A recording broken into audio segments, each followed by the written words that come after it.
National symbols यानी राष्ट्रीय प्रतीक चिन्हों के बारे में। देखो ये लेक्चर आपको किसी भी जॉब में हो या किसी भी एग्जाम की तैयारी कर रहे हो, नहीं भी कर रहे हो, तो भी भारत के राष्ट्रीय चिन्हों का आपको पता होना चाहिए। इसमें मैं आपको भारत के कुल मिला के 13 या 14 राष्ट्रीय चिन्हों के बारे में बताने वाला हूँ। तो सबसे पहले हमें इंडेक्स देख लेते हैं, ठीक है।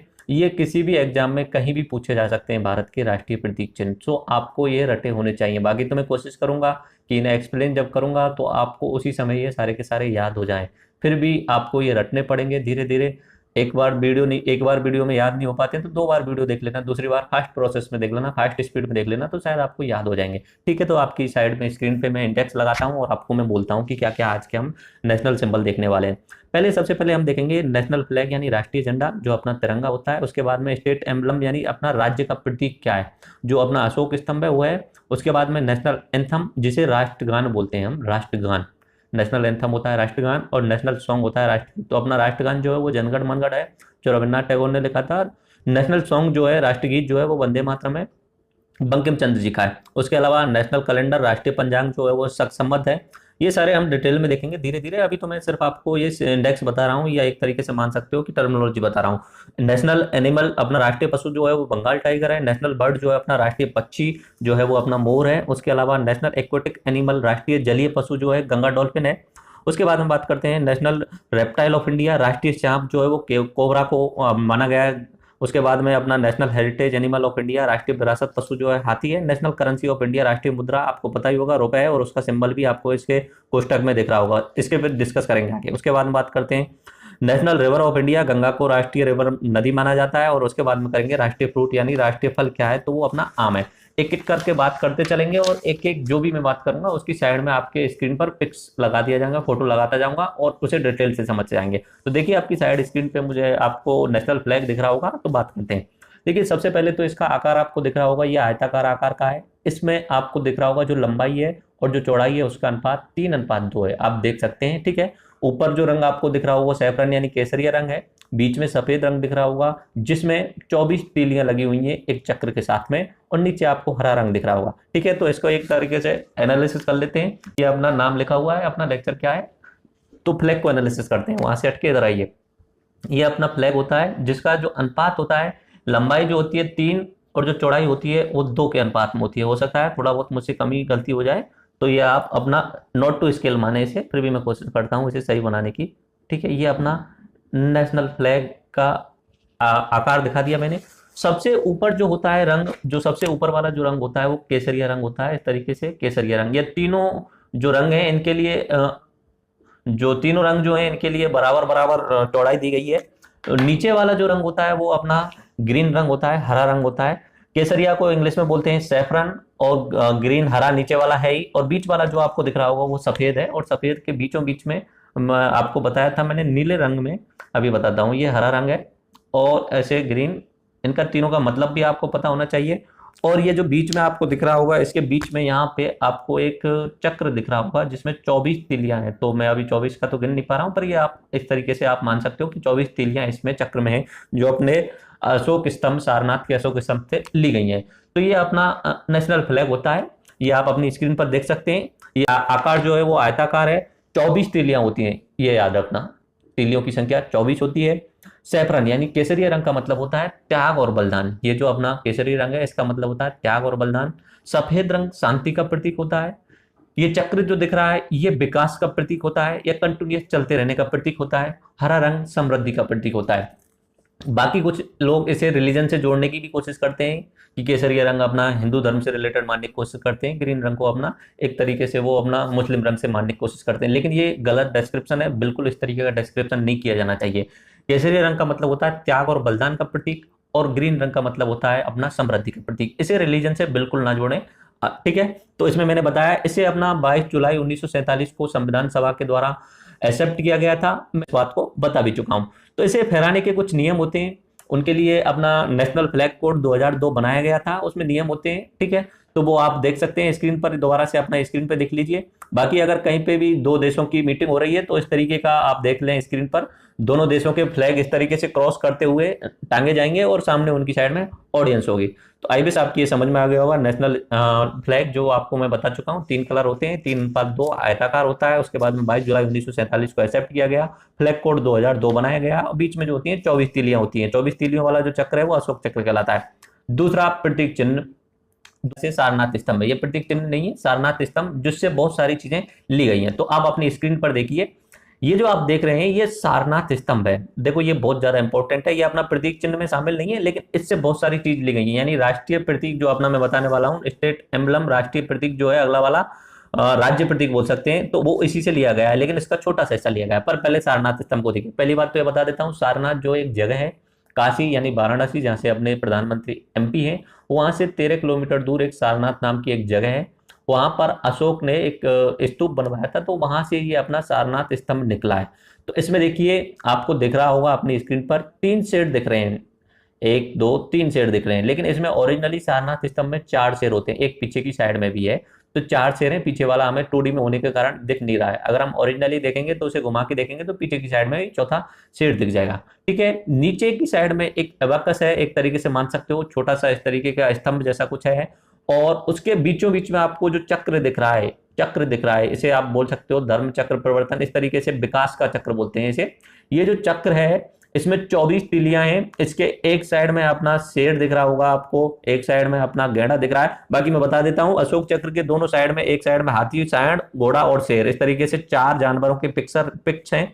और ये जो अपना पूरा पूरा ये अबाकस है या स्तंभ जैसा है, ये नीचे एक कमल पर टिका हुआ, नीचे देखिए आप कमल दिख रहा होगा, कमल का फूल, तो ये कमल के फूल पे टिक रहा है। तो इसमें 4 शेर हैं, बीच में अशोक चक्र है 24 तीलियों के साथ में, एक साइड में हाथी सांड है, दूसरी साइड में घोड़ा और शेर है। ठीक है, और इसमें नीचे की साइड में अपना कमल का फूल है। ओके, अब बात करते हैं राष्ट्रीय प्रतीक जो हमारे सभी मोहरों पर, पैसों पर, सभी जगह आपको मिल जाएगा। राष्ट्रीय प्रतीक जो पैसों पर आपको मिल जाता होगा, स्तंभ देखिए इस तरीके से आप अपना स्क्रीन पर देख रहे हैं, ये जिसपे आपको नीचे दिख रहा होगा सत्यमेव जयते। तो राष्ट्रीय प्रतीक जो है उसमें 3 शेरों को ही शामिल किया गया है, पीछे वाला दिखता नहीं है। बाकी ओरिजिनली में 4 होते थे, उसमें से नीचे का आपको कमल भी हटा दिया गया है अपने सारनाथ स्तंभ में से, और सत्यमेव जयते जोड़ दिया गया है। देखो 3 चीज इसमें डिफरेंस की गई है। ओरिजिनली सारनाथ स्तंभ में 4 शेर थे, 4 शेर में से 3 शेर ले लिए गए हैं, चौथा शेर इसमें मान सकते हो नहीं लिया गया है, क्योंकि 2D में चौथा शेर दिखने वाला है ही नहीं, तो कभी चौथा शेर का यूज नहीं किया गया। तो 4 शेर की जगह अभी कितने दिख रहे हैं आपको, 3 शेर दिखेंगे। उसके बाद में मैं बात करता हूं नीचे वाला जो अबाकस है, उस पर 4 जानवर थे, लेकिन इसमें सिर्फ 2 जानवरों को लिया गया है। एक साइड में आपको दिख रहा होगा घोड़ा, एक साइड में आपको दिख रहा होगा सांड, और बीच में आपको दिख रहा होगा 24 तीलियों वाला चक्र। और इसके नीचे जो कमल होता था, कमल का फूल सारनाथ स्तंभ में, उसे हटा करके उस जगह पे लिख दिया गया है सत्यमेव जयते।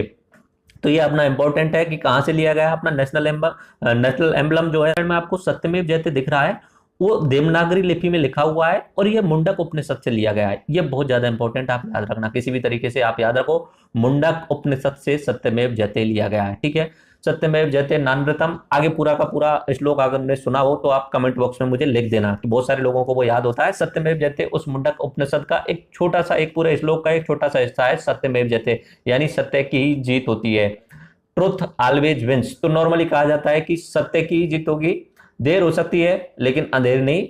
ठीक है, तो सत्य की ही जीत होगी। तो ये आप देख सकते हैं अपने पैसों पर, अपने जितने भी जैसे कि आप पुलिस का जो टोपी देखते होंगे, जो पुलिस का जो होता है उस पर अपना ये चक्र होता है अपना, इसे राज्य प्रतीक बोलते हैं। उसके अलावा पैसों पर तो आपको दिखता ही है, एक बार इसे और देख लीजिए। ठीक है, तो अपना स्टेट एम्बलम राज्य प्रतीक हुआ या राष्ट्रीय प्रतीक हुआ। आगे बात करते हैं हम, इसे एक चीज याद रखना, राज्य प्रतीक जो है स्टेट एम्बलम, इसे 26 जनवरी 1950 जब संविधान लागू किया गया था उसी दिन इसे शामिल कर लिया गया है, एडॉप्ट किया गया था। ठीक है, सरकारी मोहरों पर यही दिखता है। अगला जो तीसरा जो बिंदु है वो राष्ट्रीय गान, भारत का राष्ट्रीय गान क्या है। राष्ट्रगान और राष्ट्रगीत अंतर होता है, राष्ट्रीय गान ज्यादा इंपॉर्टेंस वाला होता है राष्ट्रगीत की तुलना में। राष्ट्रीय गान बहुत, जितने भी सरकारी अफसर होते हैं उनकी शुरुआत में पहले बजाया जाता है या गाया जाता है। ठीक है, धुन बजाई जाती है कभी कभी, या गाया जाता है। ठीक है, इसके जो नियम है मैं आपको बता देता हूँ। राष्ट्रगान जो है वो जनगण मनगढ़ जो अपना है वो राष्ट्रगान है, इसे अपना स्टेट एंथम बोला जाएगा। ठीक है, स्टेट एंथम इंपॉर्टेंट होता है, स्टेट सॉन्ग इतना इतना इंपॉर्टेंट नहीं होता, नेशनल सॉन्ग जो है इतना इंपॉर्टेंस नहीं होता, लेकिन स्टेट एंथम आपको आना चाहिए। ठीक है, ओरिजिनली ये रविन्द्रनाथ टैगोर जी की एक बंगाली भाषा में लिखा गया था, लेकिन उसका हिंदी वर्जन ट्रांसलेट करके हमारे स्टेट या नेशनल एंथम के रूप में शामिल कर लिया गया। ठीक है, इसे 24 जनवरी 1950 को एडॉप्ट किया गया था। अब इसमें से कुछ एक पॉइंट पूछ लिए जाते हैं कि पहली बार कब गाया गया। तो 27 दिसंबर, पहली बार 27 दिसंबर 1911 में पहली बार कांग्रेस के कलकत्ता अधिवेशन में गाया गया था। देखो मैंने यहाँ पे शायद गलती कर दी है, 2011 लिख दिया है, 1911 में पहली बार जब कांग्रेस का अधिवेशन हो रहा था। दिसंबर में होता है कांग्रेस का अधिवेशन, अब भी दिसंबर में होता है। ठीक है, 1885 से लेके अब तक ज्यादातर कंडीशन में ये रहा है कि अगर कोई विशेष परिस्थिति नहीं रही हो तो दिसंबर में ही कांग्रेस का अधिवेशन होता है। 1911 में कलकत्ता अधिवेशन था, तो उसमें पहली बार इसे गाया गया था।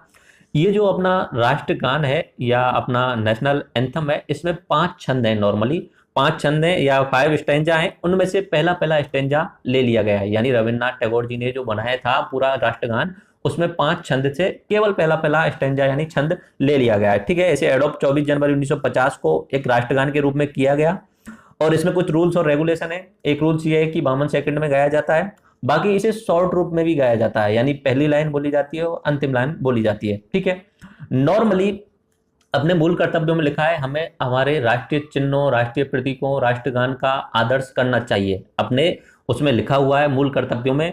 और उसके बाद में पिछले कुछ समय में इस बिंदु पर बहुत ज्यादा बहस चली थी कि जनगण मनगढ़ जो अपना राष्ट्रगान है उस पर खड़ा होना चाहिए या नहीं चाहिए। तो देखो इसमें मैं तो सीधी सीधी बात बोलता हूं कि ये आपके भारतीय राष्ट्रीय, आप भारतीय इंसान हो तो आपको खुद से खड़ा होना चाहिए, यह आपका कर्तव्य है, लेकिन जबरदस्ती नहीं थोपी जानी चाहिए किसी पे। ठीक है, अगर कोई व्यक्ति बीमार है, वो उस समय खड़े खड़े होने की कंडीशन में नहीं है, अगर कहीं पे राष्ट्रगान बज रहा है तो उस पर जबरदस्ती नहीं थोपी जानी चाहिए। बाकी मूल कर्तव्यों का आपको पता है, पॉलिटी में लिखा हुआ है, पॉलिटी के क्रैश कोर्स में बता चुका हूं, संविधान में लिखा हुआ है, मूल कर्तव्य जो है वो अपने जस्टिसिएबल नहीं है, यानी आप उन्हें लेकर के कोर्ट में नहीं जा सकते। तो विवाद ये चलता था कि सिनेमा हॉलों में कुछ समय के लिए कि अब भी सिनेमा हॉलों में राष्ट्रगान जो है वो नेसेसरी कर दिया गया है मूवी शुरू होने से पहले। तो उसमें विवाद ये हो जाता था कि बाई चांस कोई व्यक्ति बीमार है या विकलांग है, वो खड़ा नहीं हो पाता, या कुछ एक लोग जो होते हैं, कुछ एक लोग जो इससे नफरत भी करते हैं, वो गलत बात है। उस चीज को मैं बहुत गलत मानता हूं। आप अगर समर्थ हो तो आपको खड़ा होना चाहिए, ये राष्ट्र के प्रति आपका सम्मान होना चाहिए। मैं हमेशा कोशिश करता हूं जहां कहीं भी राष्ट्रगान बज रहा हो, जनगण मन बज रहा हो, तो मैं मोस्ट ऑफ दी कोशिश यही करता हूं कि मैं कोशिश क्या, मैं 100% ये कोशिश करता हूं कि वहां खड़ा हो जाऊं। लेकिन अगर कोई नेसेसरी है, कोई अगर बीमार व्यक्ति को आप एम्बुलेंस में ले जा रहे हो और बीच में राष्ट्रगान बज रहा है, तो जरूरी नहीं है आप वहां पे खड़े हो, बिल्कुल जरूरी नहीं है, और सरकार आपके ऊपर केस नहीं लगा सकती। ठीक है, अभी तो सुप्रीम कोर्ट ने बोल दिया है कि जो राष्ट्रगान बजता है उसमें खड़े हो ना हो ये आपकी मर्जी है। मेरे हिसाब से आपके मूल कर्तव्य हैं, भारतीय राष्ट्रीय नागरिक होने के नाते आपका भी कर्तव्य है, आपका एक तरीके से दायित्व है, आपको खड़ा होना चाहिए। मैं हमेशा कोशिश क्या, मैं तो हमेशा ही खड़ा होता हूं। ठीक है, अगर ये 52 सेकंड, ये नॉर्मली जो बोला जाता है पहले छंद के द्वारा, ये 52 सेकंड का समय होता है, और इसका शॉर्ट रूप भी होता है कभी कभी कि पहली लाइन और अंतिम लाइन जनगण मन, और लास्ट में जय जय है, पूरा पूरा वाला जो है पहली लाइन और अंतिम लाइन बोली जाती है, वो 20 सेकंड का गाया जाता है। ठीक है, तो ये अपना राष्ट्रीय चिन्ह हुआ, बाकी आप देख लीजिए। अच्छा ये बात चलिए तो मैं इसका मतलब समझा देता हूं, आप खड़ा मत होना, मैं गा नहीं रहा हूं इसे, आपको इसका इंट्रोडक्शन, इसका मतलब समझा रहा हूं। ठीक है, एक एक बिंदु बोल बोल के आपको समझाता जा रहा हूं, ये सबसे ज्यादा इंपॉर्टेंट है। ये आप पहली बार देख रहे होंगे मेरे हिसाब से, आपने सुना तो होगा, पर आज मैं आपके लिए इसके पूरा डेफिनेशन बताने वाला हूँ। ठीक है, ये अपना इंडिया में बना रहा हूँ मैप का, थोड़ा सा फास्ट बना रहा हूँ तो आप देख लेना, ज़्यादा अच्छा नहीं बन पाएगा मेरा, हो सकता है गड़बड़ हो जाए कुछ एक साइड से। लेट्स ट्राई कैसा बनता है। ठीक है, ये अपना बांग्लादेश हुआ, ये अपना ऊपर जम्मू कश्मीर वाला हिस्सा हुआ, इधर की साइड में अपना राजस्थान का हिस्सा हुआ, नीचे की साइड में जाते हैं गुजरात का ये वाले खाड़ी हुई। मैं इसे थोड़ा सा सीधा कर देता हूँ, ये अपना मैंने इंडिया बना दिया है। आई थिंक मैंने जस्टिस किया है अपने मैप के साथ में, सही बना है मेरे हिसाब से, बाकी ये नॉट टू स्केल है। तो जनगण मन अधिनायक जय हे भारत भाग्य विधाता। ठीक है, उसके बाद में बात आती है पंजाब सिंध गुजरात मराठा, ये इसमें पूरा का पूरा भारत शामिल होता है। देखिए राष्ट्रगान जो है अपना नेशनल एंथम जो है उसमें पूरा भारत शामिल होता है। देखिए पहला शब्द आता है पंजाब, याद रखना ये अपने रविन्द्रनाथ टैगोर ने तब बनाया था जब भारत अंग्रेजों के अधीन था और पाकिस्तान नाम का कोई देश नहीं था, बांग्लादेश नाम का कोई देश नहीं था। ठीक है, तो उस समय के भारत के लिए बनाया था और पूरे भारत को इसमें शामिल किया था। पंजाब का मतलब होता है इंडिया वाला पंजाब और पाकिस्तान वाला पंजाब, ये वाला पंजाब वाला हिस्सा, इसमें जम्मू कश्मीर भी आता है। ठीक है, ये पंजाब, इसमें जम्मू कश्मीर भी आता है। ठीक, तो ये हुआ पंजाब सिंध, सिंध गुजरात अपने पाकिस्तान में चला गया, ये वाला क्षेत्र, इस वाला क्षेत्र, ये वाला इसे मान सकते हो। पंजाब सिंध, पंजाब सिंध गुजरात मराठा, ये गुजरात, ये महाराष्ट्र वाला क्षेत्र मराठा। द्रावण, द्रावण मैंने थोड़ा सा इसमें शायद मैप जगह नहीं होने के कारण छोटा कर दिया है नीचे इंडिया का मैप। तो पूरा का पूरा नीचे के जो 5 राज्य हैं, पहले 4 राज्य होते थे अपने, कर्नाटक, केरल, तमिलनाडु, आंध्र प्रदेश और तेलंगाना, ये 5 राज्य अपना द्राविड़ राज्य कहलाते हैं, ठीक है। पंजाब सिंध गुजरात मराठा द्राविड़। फिर आता है उत्कल, उत्कल यानी उड़ीसा को बोला जाता है उत्कल। पंजाब सिंध गुजरात मराठा द्राविड़ उत्कल बंग, बंग यानी पूरा बंगाल वाला क्षेत्र, बंग। बिंद हिमाचल यमुना गंगा, विंध्याचल पर्वतमाला कहां पे, ये रही, ठीक है। हिमाचल पर्वतमाला, हिमालय पर्वतमाला, ये रही बिंद हिमाचल यमुना गंगा। अब इसमें से 2 नदियां निकलने वाली हैं, उनसे क्या निर्मित हो रहा है, पूरा का पूरा मैदान अपना यूपी एमपी राजस्थान वाला आधा सा क्षेत्र। बिंद हिमाचल यमुना गंगा। उच्छल जलद तरंग, उच्छल जलद तरंग यानी नीचे की साइड से जो जलद होता है यानी समुद्र, नीचे की साइड से जो तरंगे आती हैं, जल समुद्र की जो लहरें आती हैं, वो अपने एक तरीके से चरण स्पर्श करती हैं भारत माता के, तो उच्छल जलद तरंग। उसके बाद में तब शुभ नावे जय, ये पूरा आगे वाला। तो ये आपको पूरा इंपॉर्टेंस मेरे हिसाब से समझ में आना चाहिए, इसमें पूरा का पूरा भारत शामिल हो गया है। पंजाब सिंध गुजरात मराठा द्राविड़ उत्कल बंग बिंद हिमाचल यमुना गंगा उच्छल जलद तरंग। तो ये अपना राष्ट्रगान का बहुत ही गहरा मतलब है, इसमें पूरा का पूरा भारत शामिल हो जाता है। 52 सेकंड में आप पूरे भारत का डिस्क्रिप्शन दे सकते हैं इसमें, ठीक है। तो मेरे हिसाब से आपको ये समझ में आ गया होगा। उसके बाद अपने चलते हैं नेशनल सॉन्ग पे। नेशनल एंथम और नेशनल सॉन्ग दोनों अलग अलग शब्द हैं। नेशनल एंथम का मतलब हुआ राष्ट्रगान, जो आपके स्कूलों में या कोई भी सरकारी प्रोग्राम होता है या अवसर कोई भी ओकेजन होता है, सरकारी प्रोग्राम होता है, उसमें गाया जाता है अपना नेशनल एंथम। राष्ट्रगीत कभी भी गाया जा सकता है, राष्ट्रगीत एक तरीके से सॉन्ग के रूप में भी यूज किया जा सकता है, वंदे मातरम उसे नॉर्मली सॉन्ग के रूप में भी यूज किया जा सकता है। तो ठीक है, राष्ट्रगीत जो है वो अपना ये पहली बार जो इसे एक्सेप्ट किया गया था 1896 में। राष्ट्रगीत जो है अपना वंदे मातरम है, वंदे मातरम जो वाला है राष्ट्रगीत है, ये अपना बंकिम चंद्र चटर्जी, ये भी अपने बंगाल के ही थे, रविन्द्रनाथ टैगोर जी भी बंगाल के थे। तो बंकिम चंद्र चटर्जी तरीके से नारे का रूप ले लिया था इसने। जब भी कोई स्वदेशी आंदोलन होता था या अंग्रेजों के खिलाफ कोई आंदोलन करते थे, तो उसमें वंदे मातरम एक नारा होता था। तो स्वतंत्रता संग्राम में इसने बहुत इंपॉर्टेंट रोल निभाया था। इसे पहली बार 1896 में कांग्रेस के अधिवेशन में गाया गया था। तो याद रखना कि राष्ट्रगीत जो है अपना वंदे मातरम, इसे पहले गाया जा चुका है राष्ट्रगान से। राष्ट्रगान को 1911 में गाया गया है और राष्ट्रगीत को अपना 1896 में कांग्रेस के अधिवेशन में गाया जा चुका है, ठीक है। मेरे हिसाब से आपको ये समझ में आ गया होगा। अगला बिंदु चलते हैं, आप अपनी स्क्रीन पर बंकिम चंद्र चटर्जी की पिक्चर्स देख सकते हैं। अगला जो है अपना नेशनल कैलेंडर, राष्ट्रीय पंचांग, ये अपना शक संवत पर आधारित है। शक संवत अपना जो अंग्रेजी कैलेंडर हम यूज करते हैं, जैसे नॉर्मली 22 मार्च 21 मार्च या अपना चलता रहता है कि 12 अप्रैल 13 अप्रैल, ये होता है ग्रेगोरियन कैलेंडर। ग्रेगोरियन कैलेंडर ये अपना जो पश्चिम के देश हैं, पश्चिम के मैंने आपको बताए थे इटली यानी रोमन सभ्यता, और उसके अलावा मैंने आपको यूनान सभ्यता बताई थी। पश्चिम के जो देश हैं वहां पे ग्रेगोरियन कैलेंडर यानी अंग्रेज कैलेंडर की शुरुआत हुई थी। भारत में शक संवत को राष्ट्रीय पंचांग माना गया है। शक संवत वाला जो पंचांग है वो राष्ट्रीय पंचांग माना गया है। तो नॉर्मली जब सूर्य जो अपना उत्तरायण की तरफ, ये अपना पृथ्वी है, बीच में भूमध्य रेखा है, ऊपर की साइड में कर्क रेखा है, नीचे की साइड में मकर रेखा है। जब यहाँ पे नीचे की साइड से सूर्य ऊपर आता है और यहाँ पे वो 21 मार्च के आसपास आ जाता है, ठीक है, 21 मार्च या 22 मार्च, उसके बाद में सूर्य उत्तरायण की तरफ प्रवेश करना शुरू करता है। तो ये अपना 22 मार्च या 21 मार्च का जो समय है वो अपना प्रथम दिन माना जाता है अपने वर्ष में। नॉर्मली अपना चैत्र मास माना जाता है, लेकिन ग्रेगोरियन कैलेंडर से अगर माना जाए तो वो 22 मार्च को माना जाता है, ठीक है। तो मैं आपको 12 महीनों के नाम बोल देता हूं और उनका कुल मिला के 365 दिन ही होते हैं। एक बार आप नाम देख लीजिए, बाकी मुझे अभी कोई ट्रिक याद है नहीं, बाकी कल्चर्स में देखेंगे इसकी ट्रिक। मैं नाम बोलता जा रहा हूं। पहला जो महीना है अपना हिंदी संवत या आप बोल सकते हो राष्ट्रीय पंचांग का, वो चैत्र है। दूसरा बैसाख, तीसरा ज्येष्ठ, आषाढ़, श्रावण, भाद्रपद, अश्विन, कार्तिक, मार्गशीर्ष, पौष, माघ और फाल्गुन, ये इस तरीके से होता है। और 22 मार्च नॉर्मली अपने ग्रेगोरियन कैलेंडर के अनुसार से अपना प्रथम वर्ष माना जा सकता है। बाकी तो अपना चैत्र शुक्ल प्रतिपदा जब भी आएगी तभी उसे नई नव वर्ष माना जाएगा। उसके बाद हम चलते हैं, एक चीज याद रखना, ये नेशनल कैलेंडर जो है वो 22 मार्च 1957 को एडॉप्ट किया गया था और इंग्लिश कैलेंडर उसका नाम ग्रेगोरियन कैलेंडर पूछ लिया जाता है एग्जाम्स में, ग्रेगोरियन कैलेंडर से बोला जाता है। अगला जो है नेशनल एनिमल की बात करते हैं, राष्ट्रीय पशु। राष्ट्रीय पशु जो है अपना बंगाल टाइगर है। बंगाल टाइगर जो है वो राष्ट्रीय पशु, ये कैट की श्रेणी होती है। एक बायोलॉजी में जब पढ़ाया जाता है तब पता चलता है ये कैट की स्पीसीज यानी बिल्ली की प्रजाति होती है। उसमें अपना बंगाल टाइगर बहुत ज्यादा एक ताकतवर बिल्ली है। मैं बिल्ली बोलूंगा इसे, क्योंकि बिल्ली की एक हायर स्पीसीज है, बिल्ली का ही बड़ा प्राणी है वो इस तरीके से। तो ये जो है अपना बंगाल टाइगर है, इसे जंगल का राजा भी बोला जाता है। 1973 में इसे अपना नेशनल एनिमल मान लिया गया था। भारत में 50 टाइगर रिजर्व हैं और खास बात यह है कि पूरे विश्व में जितने भी टाइगर्स हैं उनमें से 70% टाइगर जो हैं अपने इंडिया में हैं। 2005 में इनकी संख्या तो घटकर 1000 से कम हो गई थी, बहुत कम हो गए थे, लेकिन उसके बाद में सरकार ने बहुत सारी स्कीम्स चलाई बंगाल टाइगर्स को रिजर्व करने के लिए, टाइगर रिजर्व वगैरह उनको बहुत अच्छे कड़े नियम बना दिए गए।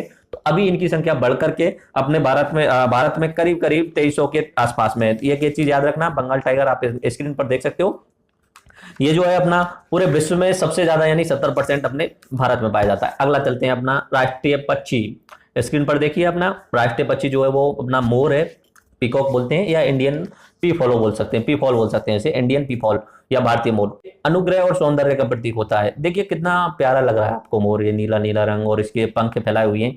अच्छा एक चीज याद रखना, ये जो आप देख रहे हैं पंखों वाला, ये मोर है, मेल है, फीमेल नहीं है। मोरनी बिना पंखों वाली होती है, ये मोर है, मेल है, ठीक है। और एक कंट्रोवर्सी कुछ समय पहले अगर आपने सुनी हो, तो नहीं सुनी हो तो कोई बात नहीं है, अपने हाई कोर्ट के एक जज थे, उनका नाम शायद महेश शर्मा जी था, वो रिटायर होने वाले थे, तो उन्होंने ये बिंदु बोल दिया था कुछ अपना इंडियन हिंदू मैथोलॉजी के अनुसार से बोल दिया था। शायद उन्हें बायोलॉजी की नॉलेज नहीं हो इसलिए उन्होंने बोल दिया, उन्होंने हिसाब से पढ़ा, उनकी कोई गलती भी नहीं है उस चीज में। तो उन्होंने ये बिंदु बोल दिया था कि मोर जो है वो अपना आंसू डालता है और मोरनी उस आंसू को पी लेती है, उससे प्रजनन होता है। लेकिन ये गलत है, उनका ये जो फैक्ट है ये गलत है। मोर और मोरनी दोनों के बीच में प्रजनन होता है और उससे ही बच्चे पैदा होते हैं आगे इनकी, ठीक है। ये एग्जैक्टली बायोलॉजी के रूल्स के खिलाफ उन्होंने बोल दिया था। तो याद रखना, मोर और मोरनी के बीच में मीटिंग होती है। ये जो आप देख रहे हैं, ये जो स्क्रीन पर आप देख रहे हैं, ये पंखों वाला जो फैले हुए हैं पंख, ये मोर डांस कर रहा है, सम्मोहित कर रहा है मोरनी को। तो ये आप देख सकते हैं, ठीक है। ये बहुत ही ब्यूटीफुल है, सौंदर्य का प्रतीक आपको दिख रहा होगा। बाकी क्या है कि आजकल तो क्या पक्षियों की शहरों को देखते हुए पक्षियों की संख्या तो आपको पता ही चल गया, बहुत कम हो गए। पहले तो बहुत ज्यादा मोर होते थे। छोटी सी एक चिड़िया होती थी, वो भी अब बहुत कम देखने को मिलती है। अभी तो मैं शहर में रह रहा हूँ, पहले जब मैं गांव में रहता था तो वहां पे जब भी मैं जागता था तो मेरे पास में ऐसे मोर, मैं छत पे सोता था नॉर्मली गर्मियों के समय में, तो जागता था तब मेरे आसपास में 4-5 मोर डांस करते हुए मिलते थे मुझे। अभी यहाँ तो कहीं देखते ही नहीं है, तो क्या किया जाए, अब जो है सो है। छत पे सोता था तो थोड़ा सा लेट जगता था, 6-6:30 बजे, तो मेरी मम्मी जी जो है वो मेरे जहाँ पे भी सोता था उसके आसपास में ही दाना या चुग्गा डाल देती थी, तो वहाँ पे खाने के लिए बहुत सारे मोर इकट्ठे हो जाते थे। तो मेरे दोस्त भी थे उस समय, ठीक है, मैं हाथ पे उनको खाना दाना खिला देता था। चलो ये छोड़ते हैं, अगला बिंदु आते हैं अपना राष्ट्रीय जलीय पशु यानी एक्वेटिक एनिमल क्या है। तो अपने गंगा नदी में एक डॉल्फिन है, डॉल्फिन जो है वो गंगा नदी में मिलती है, वो अपना राष्ट्रीय जलीय पशु है। और ये अपना शायद आईएएस के 2014 के एग्जाम में भी पूछा गया था, इंडियन नेशनल एक्वेटिक एनिमल क्या है। तो ये याद रखना, गंगा नदी का जो डॉल्फिन है वो नदी में, ब्रह्मपुत्र नदी में, और ये दोनों मिलके पाकिस्तान बांग्लादेश में चल जाती हैं। ये दोनों मिलके जब बांग्लादेश में चल जाती हैं तो उनका नाम जो हो जाता है मेघना या पद्मा हो जाता है, तो वहां पे ये मिलती है, ठीक है। और अगर देशों की बात की जाए तो नेपाल में भी, मतलब यानी नेपाल में बहुत सारी ट्रिब्यूटरी है यानी गंगा नदी की, तो उनमें भी मिलती है। उसके अलावा बांग्लादेश को तो मैंने बताया मेघना नदी, उसके अलावा भारत में तो है ही। तो याद रखना ये तीन नदियां सबसे ज्यादा इंपॉर्टेंट है इससे रिलेटेड, गंगा डॉल्फिन से, गंगा, ब्रह्मपुत्र और मेघना। चलते हैं राष्ट्रीय सांप यानी नेशनल रेप्टाइल, ये अपना कोबरा को माना जाता है, कोबरा को राष्ट्रीय सांप माना जाता है। तो अभी मैं इस पे ज्यादा बात नहीं करने वाला इस सांपों के बारे में, कभी एक और कोई बिंदु जब आएगा अपने जानवरों से रिलेटेड तब मैं आपको बात करने वाला हूं। बस इतना बता देता हूं, जितने भी सांप मिलते हैं उनमें से बहुत कम सांपों के अंदर जहर होता है, बहुत कम सांपों के अंदर, ठीक है। आगे चलते हैं, उसके बाद बात करते हैं 10वां नेशनल हेरिटेज एनिमल क्या है। तो राष्ट्रीय विरासत पशु जो है अपना हाथी है। हाथियों की संख्या क्या है कि धीरे धीरे घटती जा रही है, शहर बढ़ते जा रहे हैं, जंगल कम होते जा रहे हैं, तो हाथियों को एक तरीके से खत्म किया जा रहा है। तो अभी आईयूसीएन ने इसे एंडेंजर्ड, आईयूसीएन जो है वो एक लिस्ट बनाता रहता है कि कुछ एक जानवर जो है वो खत्म हो चुके हैं, उन्हें एक्सटिंक्ट में शामिल किया जाता है, कुछ एक जो खतरे में है तो उन्हें एंडेंजर्ड स्पीसीज में शामिल किया जाता है। तो ये आईयूसीएन ने इसे एंडेंजर्ड स्पीसीज में शामिल किया गया है, एनिमल्स में शामिल किया गया है। तो अपना नेशनल हेरिटेज एनिमल जो है वो अपना हाथी है, आप अपने स्क्रीन पर देख सकते हैं। ये अपना असम की साइड में, कर्नाटक की साइड में और अपना एक तरीके से पश्चिम बंगाल की साइड में बहुत सारे हाथी मिलते हैं, ठीक है। अगला आता है नेशनल करेंसी ऑफ इंडिया, राष्ट्रीय मुद्रा, भारत की राष्ट्रीय मुद्रा क्या है, ठीक है। ये तो आपने सुना ही होगा, रुपया, रुपए जिसे बोलते हैं, रुपी इंग्लिश में बोलते हैं, रुपी, ये अपना राष्ट्रीय मुद्रा है। इसका सिंबल जो है इस तरीके से, ये आपको दिख रहा होगा, ये सिंबल है, इसे सन 2010 में एडॉप्ट किया गया था ऐसा हुआ था, भारत सरकार के पास में कोई रुपए का सिंबल नहीं था। हम बाद में ऐसे लिखते थे कि मात्र 10,000 रुपए, मात्र इस तरीके से लिखते, रू करके मात्र लिखते थे यार, रुपए पूरा लिखना पड़ता था। बाकी और देशों के जितनी भी करेंसी है उनके सिंबल होते हैं, डॉलर का सिंबल इस तरीके से होता है।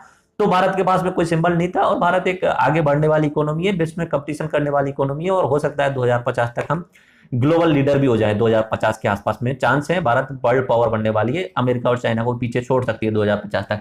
तो इसके लिए अपना करेंसी का कम से कम सिंबल तो होना जरूरी है। तो उस समय 2010 में भारत सरकार ने एक तरीके से टेंडर तो क्या, कंपटीशन करवाया था, कोई भी व्यक्ति अपना सुझाव दे सकता था कि कैसे आपको बनाना चाहिए इस सिंबल। तो उसमें से अपने एक कोई आईआईटी गुवाहाटी, यानी असम में जो है आईआईटी गुवाहाटी के एक उदय कुमार जी थे, ये नाम याद रख लेना, पूछ लिया गया 2-3 बार एग्जाम में। उदय कुमार जी वहां असिस्टेंट प्रोफेसर हैं, उन्होंने ये सिंबल भेजा था और इसे अपने भारत सरकार ने एक्सेप्ट कर लिया था। इस सिंबल की खास बात यह है कि इसमें देवनागरी लिपि है और लैटिन भाषा भी है, लैटिन अंग्रेजी भी है। देवनागरी लिपि का क्या आ रहा है, इसमें रा आ रहा है, और दूसरा एक आर भी शामिल हो रहा है। तो इनमें दोनों का कंबाइंड हो रहा है, और इस तरीके से बीच में ये लगा दिया है, इससे ऐसा लग रहा है प्रोफेशनल, क्योंकि देखिए आप इसमें डॉलर होता है बीच में इस तरीके से लगाते हैं, तो एक प्रोफेशनल भी लगता है इस चीज में। ठीक है, तो ये अपना एक बहुत अच्छा सिंबल लिया गया है, अपना देवनागरी और लैटिन इंग्लिश दोनों ही इसमें शामिल हैं। उदय कुमार जी आईआईटी गुवाहाटी में असिस्टेंट प्रोफेसर से, उन्होंने ये सुझाव दिया था, और अपने गवर्नमेंट ऑफ इंडिया ने उसे शामिल कर लिया था इंडिया में। ठीक है, बाकी तो जो अपना रुपए है वो अपने संस्कृत वर्ण रुपयकम से लिया गया है, और ओरिजिनली अगर बात की जाए सही ढंग की, तो अपने सुल्तान शेर शाह सूरी जो थे, अपने मुगल काल के बीच में आए थे वो, तो उन्होंने पहली बार अपना रुपया चलाया था। और भारत के अलावा नेपाल में, भूटान में और जिम्बाब्वे में भारत की जो करेंसी है वो एक्सेप्टेबल है, कोई भी वहां पे जाकर सामान खरीद सकता है, भारत के रुपए लेके आप नेपाल चल जाइए, आप खरीद सकते हो।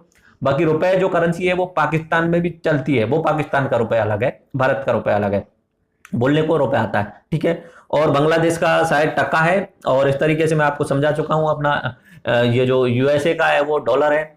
तो आगे हम करेंसियों के बारे में और देशों के बारे में आगे बात करेंगे। तो नेशनल करेंसी का मेरे हिसाब से आपको समझ में आ गया, बस ये याद रखना, नाम याद रखना, सिंबल याद रखना, ये इंपॉर्टेंट है। ठीक है, और एक चीज और यह याद रखना कि ये जो सिंबल है ये पहले लिखा जाता है राशि से, इस तरीके से लिखा जाएगा, RS रुपए 10,000। ठीक है, इस तरीके से बाद में नहीं लिखा जाता है। ऐसे डॉलर लिखा जाता है, डॉलर 10 बिलियन, इस तरीके से लिखा जाता है। ठीक है, इस तरीके से ये लिखा जाएगा, सिंबल जो है वो पहले लिखा जाएगा राशि से, ये याद रख लेना, बाद में नहीं लिखा जाता। बाद में लिख रहे हो तो आप गलत कर रहे हो। सिंबल राशि से पहले, अगर 5,000 बोलने हैं तो उससे पहले बोलने में तो 5,000 रुपए, बोलने में रुपए बाद में आएगा, लेकिन लिखना है तो सिंबल पहले लगा दिया जाएगा। आई थिंक आपको समझ में आ गया होगा। उसके बाद बात करते हैं राष्ट्रीय नदी। गंगा अपनी राष्ट्रीय नदी है, अपना आपको पता ही होगा, हिंदू धर्म में इसे पवित्रतम नदी माना जाता है। इसके किनारे बहुत सारे शहर हैं। आप अपनी स्क्रीन पर गंगा नदी का जो बेसिन क्षेत्र है वो देख सकते हैं। इसकी सहायक नदियों के नाम भी मैं आपको बता देता हूं, पहले इसके बारे में थोड़ा सा समझ लीजिए। गंगा नदी भारत की सबसे लंबी नदी मानी जाती है। देखो वैसे होने को तो ब्रह्मपुत्र की लंबाई भी ज्यादा है, सिंधु की नदी की लंबाई ज्यादा है, लेकिन भारत की नदी अगर बात की जाए, पूर्ण रूप से भारत में बहने वाली, ब्रह्मपुत्र का आधा से ज्यादा हिस्सा तो अपने एक तरीके से तिब्बत में आता है, पाकिस्तान में सिंधु नदी जाती है। भारत में पूर्ण रूप से बहने वाली नदी अगर सबसे लंबी बात की जाए तो वो गंगा नदी है। इसकी लंबाई 25-25 किलोमीटर, आप याद रख लेना, ऊपर नीचे कुछ भी हो, ऐसा मेरे हिसाब से तो 25-25 याद रख लो। ठीक है, बाकी नदियों की ऐसे फिक्स लंबाई याद नहीं कर सकते। ठीक है, तो आप सिर्फ 25-25 किलोमीटर लंबाई याद कर लेना। कोई बोलता है 25-10 है, कोई बोलता है 25-40 है, इतना टेंशन मत लो इस चीज पे यार, लंबाई वगैरह घटती बढ़ती रहती है, थोड़ा बहुत लंबी इधर की साइड में घूम के आ गई, इधर की साइड में घूम के आ गए। अगर कोई आपसे इस तरीके का सवाल पूछता है कि गंगा नदी की लंबाई बताइए, और उसमें ऑप्शन देता है 2525, 2510, 2515, 2520, तो उस एग्जामिनर से बड़ा मूर्ख कोई नहीं है, उस एग्जामिनर से बड़ा मूर्ख कोई है नहीं। ऑप्शन वो इस तरीके से देगा, 2525 दे देगा, दूसरा ऑप्शन देगा 3,000 देगा, तीसरा ऑप्शन देगा 1,000 देगा, चौथा ऑप्शन देगा 4,000। तो जो 2500 के आसपास में उस पर आपको टिक लगा देना है, 2525 आप याद रख लेना, इसकी लंबाई है। और गंगा नदी के प्रदूषण ज्यादा होने के कारण इसके पुनरुद्धार के लिए नरेंद्र मोदी सरकार ने एक नया मंत्रालय बना दिया था, जो अपने जल मंत्रालय, जल विकास मंत्रालय उसके अंदर आता है, तो उसे गंगा पुनरुद्धार मंत्रालय नाम से बोला जाता है। और अपनी उमा भारती जो है वो उसकी मिनिस्टर हैं।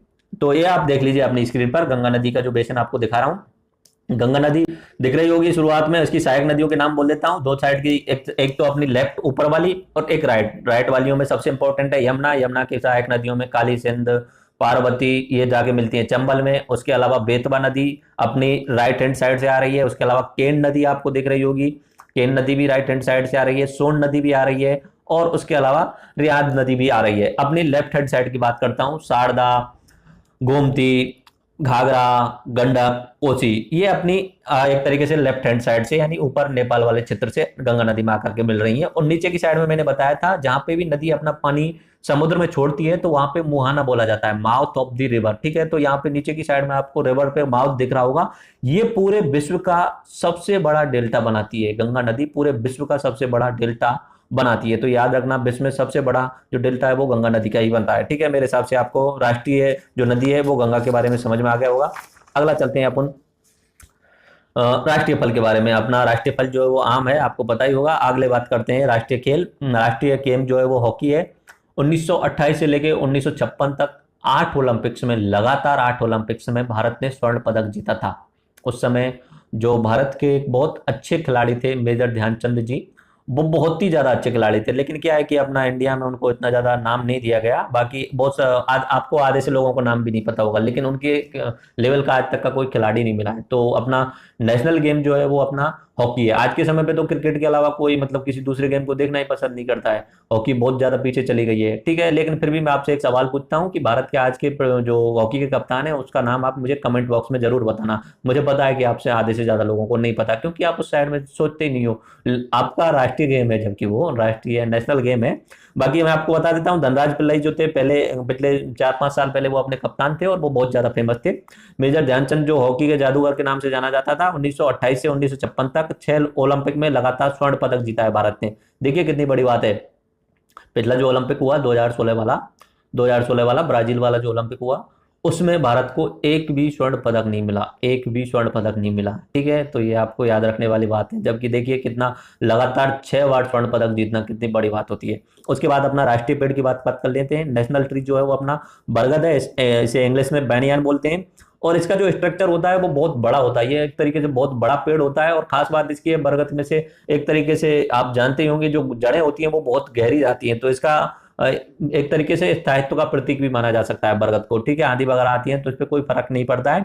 और इसका अन्य नाम होता है कल्पवृक्ष। कल्पवृक्ष का मतलब होता है जो आपकी इच्छाओं को पूरी करने वाला हो। और इसमें औषधीय गुण होते हैं। तो राष्ट्रीय जो पेड़ है अपना बरगद, वो आप नाम याद रख लेना। से आपको रिवाइज करा देता हूँ। सबसे पहले मैंने बात की थी राष्ट्रीय झंडा। अपना तिरंगा होता है, 3 रंग होते हैं, ऊपर केसरिया, बीच में सफेद, नीचे की साइड में अपना हरा। जो सफेद होता है उसमें 24 तीलियों वाला चक्र होता है। उसके बाद मैंने सारनाथ स्तंभ के बारे में बताया था आपको। नीचे उसमें कमल का फूल होता है। उसमें से कमल के फूल को हटा दिया गया और 4 शेरों की जगह 3 शेर लिए गए। और जो अपने 4 जो जानवर थे उनमें से 2 जानवरों को लेकर के अपना स्टेट एम्बलम बना दिया गया, जो आपको हर जगह मिल जाएगा, पैसों पर मिल जाएगा, मोहरों पर मिल जाएगा, सील पर।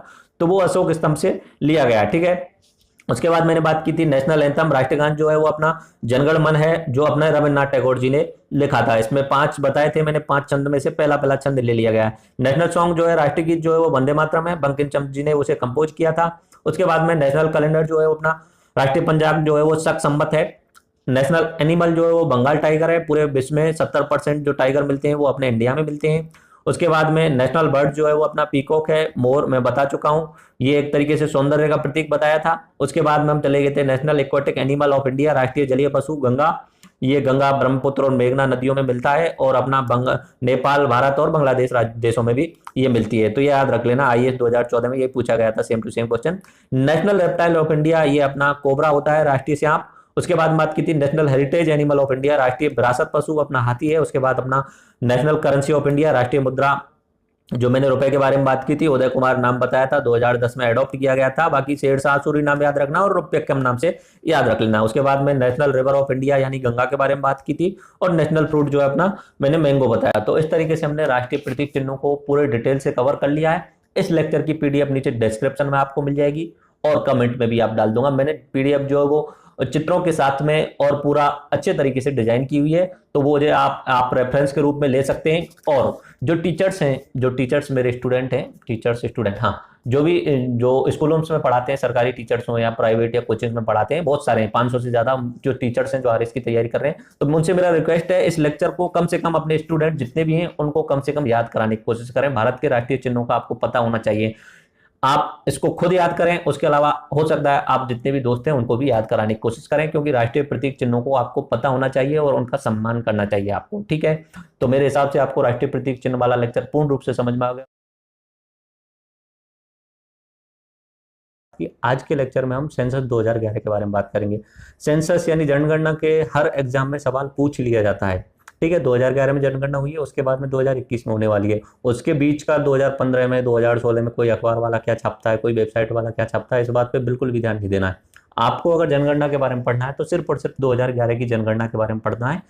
तो आज हम 2011 सेंसस देखने वाले हैं, जिसमें से एक दो क्वेश्चन निश्चित आ जाएंगे। मैंने पूरा का पूरा कवर करने का कोशिश किया है, 360 डिग्री घुमाने की कोशिश करूंगा। तो इसमें मैं आपको इंडेक्स बताता हूं। पहले बहुत सारी इमेज चित्रों का मैंने उपयोग किया है, ग्राफ्स का उपयोग किया है, ताकि आपको समझने में आसानी रहेगी, ठीक है। तो इंडेक्स देखते हैं। इंडेक्स आपकी स्क्रीन पर लगा सकता हूं मैं, और आप इंडेक्स स्क्रीन पर भी देखिए और बोल रहा हूं मैं। सबसे पहले हम महत्वपूर्ण बिंदु देखेंगे कि जनगणना की शुरुआत कब हुई और अब तक कौन सी जनगणना चल रही है, कौन सी जनगणना हुई है 2011 में। उसके बाद हम सेक्स रेशियो यानी लिंगानुपात देखेंगे। भारत में लिंगानुपात जो है वो कितना है, और ये लिंगानुपात कम होने के कारण क्या है, ये थोड़ा सा एनालिसिस हो जाता है, फिर भी थोड़ा मैं समझाने की कोशिश करूंगा। उसके बाद लिटरेसी यानी साक्षरता।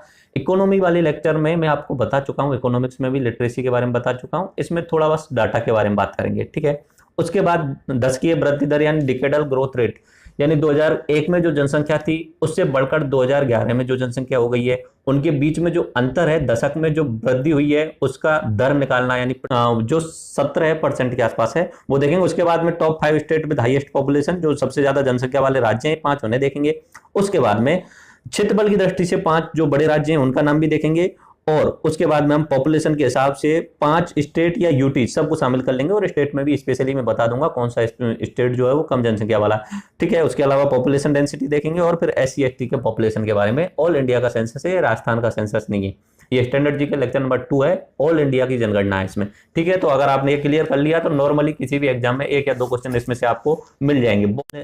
तो सबसे पहले हम महत्वपूर्ण बिंदु शुरू करने वाले हैं। देखिए, उससे पहले आप ये भारत की जनगणना का लोगो देख लीजिए, ये आपकी स्क्रीन पर आपको दिख जाएगा।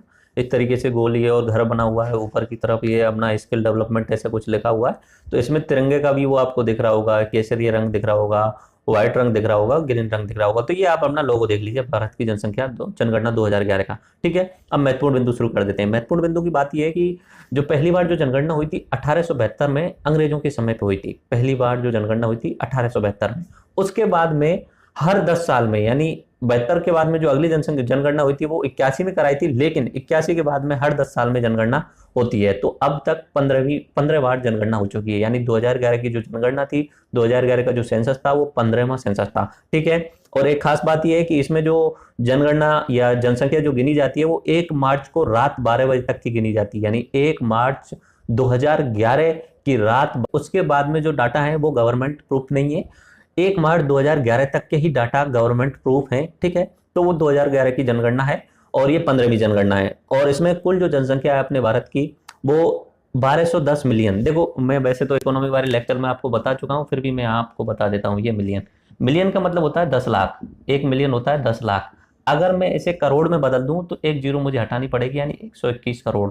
भारत की जो जनसंख्या है 2011 के सेंसस के अनुसार वो 121 करोड़ है। तो ये आप याद रखना, 121 करोड़ है। इस 121 करोड़ में से 62 करोड़, 62.3 करोड़, इतना तो याद नहीं रख पाओगे, लेकिन 121 में से 62 करोड़ जो है वो मेल है, पुरुष हैं, और अपना 58 करोड़ जो है वो महिलाएं, यानी महिलाओं की संख्या आपको कम दिख रही होगी। ये आपकी समझ में आ रहा होगा। इसी से रिलेटेड जो अगला बिंदु आता है वो आता है लिंगानुपात। लिंगानुपात का मतलब होता है 1000 पुरुषों पर कितनी महिलाएं उस देश में, राज्य में या राष्ट्र में उपस्थित हैं, वो लिंगानुपात होता है। तो अपने भारत में 2011 का जो लिंगानुपात है वो 943 है, जो बहुत कम है। बाकी तो ये प्रकृति का नियम है कि जितने पुरुष हैं उनसे कुछ ज्यादा महिला पैदा होनी चाहिए। 1000 पुरुषों पर कम से कम 1005 महिलाएं पैदा होनी चाहिए। लेकिन अपने इंडिया में आजादी के बाद में महिलाओं के साथ, पहले असमानता तो पहले भी थी, लेकिन महिलाओं के साथ भेदभाव आजादी के बाद में ज्यादा बढ़ गए। और ये जो साइंस ने डेवलपमेंट किया, भ्रूण हत्या वगैरह, इस तरीके से दहेज के कारण, ये बहुत सारी चीजें मैटर करती हैं, जिसके कारण भारत की जो है अपना लिंगानुपात वो गिरता चला गया, 943 हो गया। बाकी एक बात याद रखना, 2001 में लिंगानुपात और कम था। 2001 में शायद 933 था, लेकिन फिर भी 2011 में थोड़ा सा बढ़ गया है। ओके, अगला पॉइंट बात करते हैं साक्षरता दर। साक्षरता दर मैं अपने इकोनॉमी लेक्चर में बता चुका हूं, 74% है। 2001 में अपना 61% थी, ठीक है। और विश्व की कुल जनसंख्या का, ये बहुत खास और इंपॉर्टेंट पॉइंट है, विश्व की कुल जनसंख्या का 17% जनसंख्या भारत में निवास करती है, जबकि विश्व के कुल क्षेत्रफल का सिर्फ 2.4% जो क्षेत्रफल है वो भारत के पास में। अब देखिए 2.4% क्षेत्रफल में कितना 17% लोग रह रहे हैं, तो कितना मतलब सर्वाइव करना या जीवन जीना कितना कठिन हो जाएगा इतनी पॉपुलेशन डेंसिटी के लिए। भारत एक बहुत ही डेंस कंट्री है, बहुत सी ज्यादा घनत्व वाला देश है, ठीक है। तो ये आपकी समझ में आए, याद रखना डाटा। वैसे तो मैं बता चुका हूँ स्टैंडर्ड जीके में क्या है कि डाटा ही डाटा ज्यादा है, फिर भी आप याद रखने की कोशिश करना। तो 17% पॉपुलेशन रहती है पूरे विश्व की। पूरे विश्व में करीब करीब आज के समय पे 8 अरब लोग रहते हैं। 7 अरब के 2015 में पार किया था, और अब हो सकता है 8 अरब के आसपास हो गए होंगे। 8 अरब में से 121 करोड़, उसका आप परसेंटेज निकाल लो, 16-17% के आसपास आएगा। तो 121 करोड़ जो है वो भारत में रहते हैं, यानी 17% पूरे विश्व का भारत में रहता है। और शायद अगर मैंने आपको ध्यान कराया होगा वर्ल्ड ज्योग्राफी वाले लेक्चर में, पूरे विश्व का जो क्षेत्रफल है वो 15 करोड़ किलोमीटर स्क्वायर है, 15 करोड़ किलोमीटर स्क्वायर के आसपास है, ठीक है। उसमें से 32,87,263 जो है वो अपना इंडिया का है, तो ये करीब 2.43% बैठता है। तो ये आप उस तरीके से आप निकाल भी सकते हो, 2.4% या 2.47%, ठीक है। 1901 में भारत की जो जनसंख्या थी, यानी आज से 100 साल पहले 1900 यानी 20वीं सदी की शुरुआत में जो भारत की जनसंख्या थी वो 24 करोड़ थी। आजादी के समय जो भारत की जनसंख्या थी वो करीब करीब 33 करोड़ थी। उसमें से पाकिस्तान का हिस्सा थोड़ा सा अलग होकर चला गया और बांग्लादेश वाला हिस्सा भी अलग हो गया था। एक इंपॉर्टेंट बात, 1911 से लेके 1921 तक जनसंख्या में वृद्धि नहीं हुई, जनसंख्या डाउन हुई। नॉर्मली अपना तो यह चलता है कि जनसंख्या पहले यहाँ पे 10 है तो यहाँ पे 15 होनी चाहिए, फिर आगे आगे 20 होनी चाहिए। लेकिन जब 1911 से और 1921 की बात की जाती है ना, तो उस समय जनसंख्या में वृद्धि होने की बजाय डाउन हो गई थी, ठीक है, इस तरीके से कम हो गई। अब कारण क्या रहे थे उस समय, क्या है कि महामारियां बहुत ज्यादा फैल गई थी, प्लेग वगैरह, चेचक वगैरह, और अकाल भी बहुत ज्यादा आए थे। और सबसे इंपॉर्टेंट, हेल्थ की सुविधाएं नहीं थी। ब्रिटेन का शासन था, अंग्रेजों का शासन था, उन्होंने हेल्थ की सुविधाएं दी हुई नहीं थी, तो लोग जितने जन्म ले रहे थे उससे ज्यादा उनकी डेथ हो रही थी, ठीक है। तो ये 1911 से और 1921 का जो दशक है उसमें जनसंख्या वृद्धि नहीं हुई, उसमें जनसंख्या की कमी आई, यानी पॉपुलेशन डिके हुआ। सिर्फ एक दशक है 1872 से लेके अब तक जितनी भी बार जनगणना हुई है, सिर्फ एक दशक याद रख लेना, 1911 से 1921 वाला। आगे बात करता हूं जनसंख्या घनत्व। जनसंख्या घनत्व जो है 382 पर किलोमीटर स्क्वायर। ये आप जानते होंगे घनत्व का मतलब क्या होता है। घनत्व का मतलब इतना है कि जितना भारत की टोटल जनसंख्या है 121 करोड़, उसमें भारत का जितना भी क्षेत्रफल है 32,87,000, उसका भाग दे दो तो उसका घनत्व निकल जाएगा। घनत्व का सीधा मतलब होता है कि ऐसे 1 किलोमीटर इधर चलिए, 1 किलोमीटर इधर चलिए, तो ये जो आयताकार आकार का ये जो क्षेत्र बन रहा है इसमें कितने लोग रहते हैं, इसे बोलते हैं घनत्व, ठीक है। तो कई कई जगह ऐसी होती है जहाँ पे जनसंख्या घनत्व कम होता है, जैसे कि रेगिस्तान, पहाड़ी इलाका, ठीक है। तो लेकिन अपने पूरे भारत का अगर एवरेज निकालें, कुल जनसंख्या बटे कुल क्षेत्रफल, तो निकल के आता है 382 पर किलोमीटर स्क्वायर, और 2001 में जो था 325 था। ग्रोथ रेट आपको याद रखनी है, 2001 में जनसंख्या जो थी वो 101 करोड़ के आसपास थी, 2011 में 121 करोड़ हो गई है। अगर हम ग्रोथ रेट निकालेंगे तो 20 में 101 का भाग दे देंगे, 102 का भाग दे देंगे, ऐसा था शायद 2001 में 102 करोड़ थी, और 2011 में हो गई है 121 करोड़, तो अंतर आ गया 19 करोड़ का। अगर हमें ग्रोथ रेट निकालनी है तो 19 में 102 का भाग देंगे और 100 से मल्टीप्लाई कर देंगे, तो करीब करीब निकल के आती है 17.72%। ये अपनी ग्रोथ रेट निकल के आ रही है। तो ये आपको याद रखनी है, 2001 से लेकर 2011 तक जो ग्रोथ रेट रही है 17.72%। पूछ लिया जाता है सीधा सीधा। जनसंख्या घनत्व के मामले में याद रखना 3 राज्यों के नाम तो कम से कम याद रखना। सबसे ज्यादा जनसंख्या घनत्व बिहार का है, उसके बाद में अपना पश्चिम बंगाल का, और उसके बाद में अपना केरल का। तीनों का नाम याद रखना, बिहार, पश्चिम बंगाल और केरल। आगे दोबारा से सेक्स रेशियो के बारे में बात करता हूं मैं। वैसे तो पहले बता चुका हूं, थोड़ा सा दोबारा देख लीजिए। डेफिनेशन आप स्क्रीन पर देखिए, प्रति 1000 पुरुषों पर महिलाओं की संख्या यानी लिंगानुपात कहलाती है, ठीक है। इससे पता चलता है महिलाओं के साथ समानता है या असमानता है। अगर महिलाएं कम पैदा हो रही हैं, उन्हें मार दिया जाता है, भ्रूण हत्या कर दी जाती है, तो ये मतलब उसमें समाज में महिलाओं की स्थिति सही नहीं है, ठीक है। अपना 2011 में जो लिंगानुपात है वो 943 है, और ये आज के समय पे बहुत ज्यादा इंपॉर्टेंट इश्यू चल रहा है लिंगानुपात वाला, ठीक है। और बेटी बचाओ बेटी पढ़ाओ का जो नारा है नरेंद्र मोदी जी द्वारा दिया गया था, वो इसी से रिलेटेड है, और पुरानी सरकारें भी इसके लिए बहुत ज्यादा प्रयास करती रही हैं, लेकिन सफल नहीं हो पाए। उसका कारण ये है कि लोगों के खुद के अंदर जागरूकता नहीं पहुंच पाई है। ये इश्यू इस तरीके से, मैं थोड़ा सा एग्जांपल बता देता हूं, पर डिटेल में कभी और बात करेंगे इस पे। एक क्वेश्चन आया था IAS 2014 में, वो क्वेश्चन इस तरीके से था कि अपने जो डेवलप्ड एरिया है, यानी जो अपने नॉर्थर्न क्षेत्र हैं, मैदानी इलाके हैं, वहां पे लिंगानुपात कम मिलता है, जबकि जो अनुसूचित जनजाति के लोग हैं वहां पर लिंगानुपात समान रहता है, ऐसा क्यों?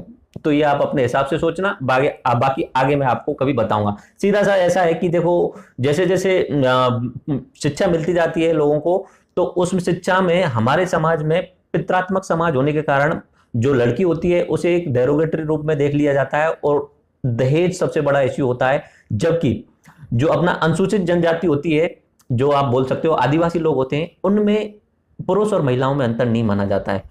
पुरुष और महिलाएं दोनों बराबर मानी जाती हैं और दहेज का वहां पे कोई सिस्टम नहीं होता, तो महिलाओं की वहां हत्या नहीं की जाती है। तो ये नॉर्मल सा मैंने ओवरव्यू दे दिया है। आगे जब डिस्कस करेंगे, कभी आईएएस एग्जाम्स के क्वेश्चंस को डिस्कस करेंगे, तब मैं डिटेल में समझाऊंगा उस पर। ठीक है, अगला चलते हैं लिटरेसी। ये अपना इकोनॉमी वाले लेक्चर में मैं आपको पढ़ा भी चुका हूं, फिर भी अब दोबारा देखिए। 7 वर्ष से ऊपर के जो बच्चे हैं वो एक भाषा में लिख और पढ़ सकते हैं, उन्हें साक्षर बोला जाता है। 7 वर्ष से ऊपर के बच्चे किसी भी एक भाषा कोई भी हो सकती है, पंजाबी हो सकती है, बंगाली हो सकती है, हिंदी हो सकती है, उर्दू हो सकती है, कोई भी भाषा हो सकती है, लिखना और पढ़ना दोनों चीज याद रखना, लिखना और पढ़ना, तभी वो साक्षर कहलाएगा। अगर सिर्फ लिखना आ रहा है, पढ़ना नहीं आ रहा तो साक्षर नहीं है, सिर्फ पढ़ना आ रहा है, लिखना नहीं आ रहा है तो साक्षर नहीं है, दोनों ही चीज होनी चाहिए।